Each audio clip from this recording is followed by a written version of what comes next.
under pressure. Pressure, do you handle pressure?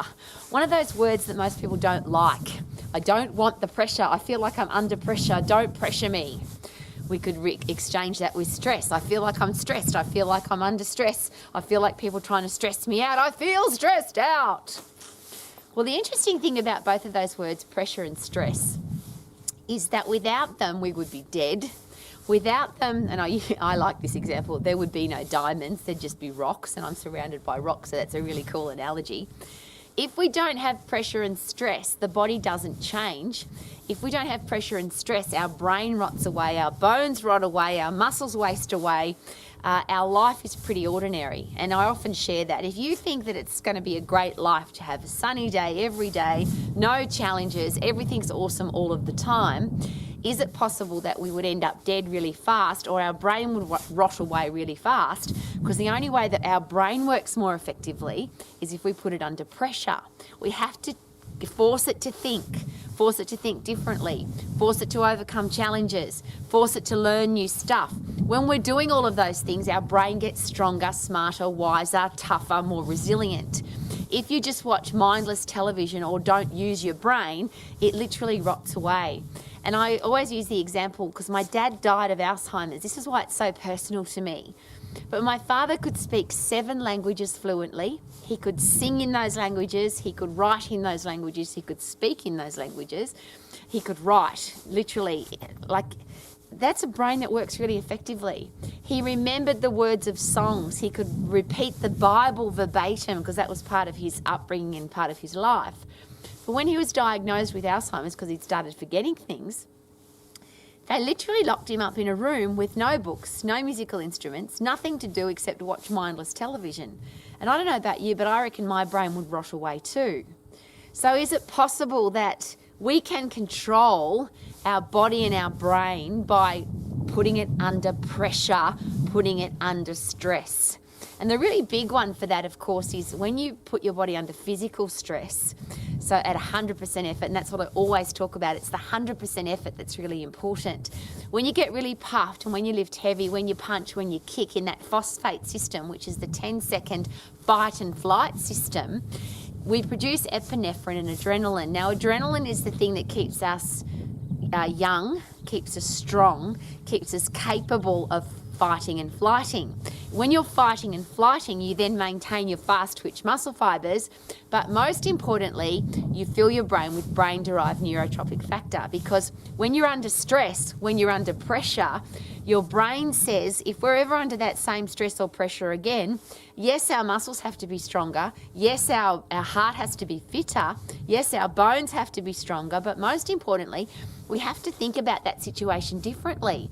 That animal chased us, or that wild tribe chased us. We have to work out a way to get away from them quicker so that we're not under that same threat again. So the brain has to change because it was under pressure. The brain has to change because it was under stress. So instead of using those two words in the negative, why can't we use them in the positive? Well, we can. We just get to choose. Rather than saying, oh, I'm stressed. I'm so stressed. How about this? I'm stressed, isn't it awesome? Because when I'm stressed, and if I go and punch, kick, get puffed, lift heavy, or a combination of all of those, I then fill my brain up with brain-derived neurotrophic factor. And even more importantly, or of same importance, I get a dopamine rush, I get a serotonin rush, so my whole body feels better. So is it then possible that I'm capable of thinking more clearly to overcome a challenge, overcome the stress, overcome the pressure? And then we relax and feel awesome. Versus, I'm so stressed. I better have a drink, I better take some drugs, I better eat heaps of food, I better yell at somebody, I better do something horrible to myself or other people, and then we get more stressed and we're under more pressure and life is not a good thing. So I get really excited about that increase in heart rate, the increase in blood pressure, increase in blood sugar levels, increase in blood fat levels. That's your body reacting to stress and pressure. It's saying, we're under threat here, lady. You better get sorted. Go punch, go kick, go get outside, get some fresh air, get puffed, lift heavy, so that your brain can now brainstorm the overcoming of this challenge. Because stress in itself is not the challenge. we get stressed because of a challenge. So what is the challenge? Your body produces stress, epinephrine, adrenaline, cortisol, so that we can overcome the stress, so we can think more clearly, so we can move on. Now that's how the human body works. How do I put this? I get a little bit annoyed because the world treats all of that as if it's a disease. We've got all these stress management techniques, and we've got drugs, pharmaceutical and recreational, to try and overcome stress. Or we lie in front of the television and watch movies and try and veg out and eat food and do nothing. Well, that's not how the body handles stress. The body's really capable of handling pressure and stress. It loves it. It wants to overcome the challenge that caused the stress in the first place, but you have to give it everything it needs to be able to do that. So it gives you what you need, which is epinephrine, adrenaline, which increases your blood pressure, increases your heart rate, increases your blood sugar levels and your blood fat levels, so that you can fight and flight. But if you don't fight and flight, if you just lie down and feel sorry for yourself, is it possible now that your body goes into a what I would call a crappy state? Your brain is really not thinking clearly. So if you want to love pressure and you want to love stress, I do, and I share that with you really passionately, because it forces me to grow, it forces me to get better, it forces me to overcome the challenge, because I'm not concerned about the stress and pressure.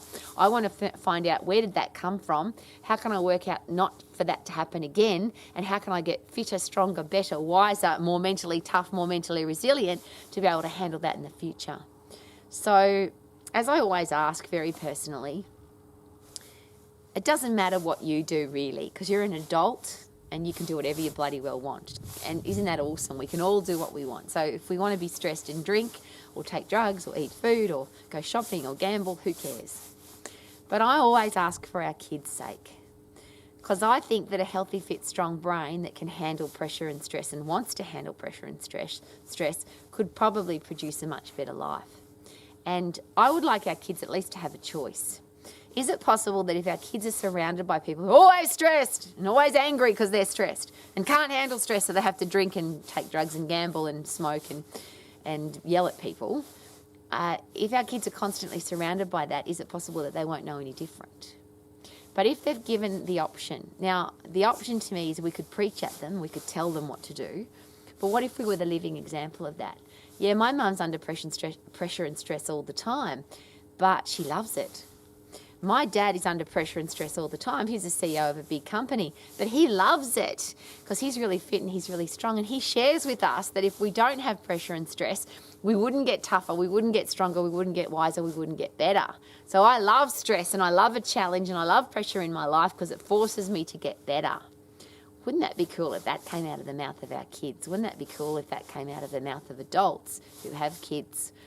Would the world be a better place if instead of hating stress and pressure, we loved it? Could that be a good question? Thank you for coming to Romax. And if you've got people in your life who are stressed, who are under pressure, and who would like to be able to handle it better, maybe this is something that you could share with them. Maybe Romax every day is something that would add value to their life as well.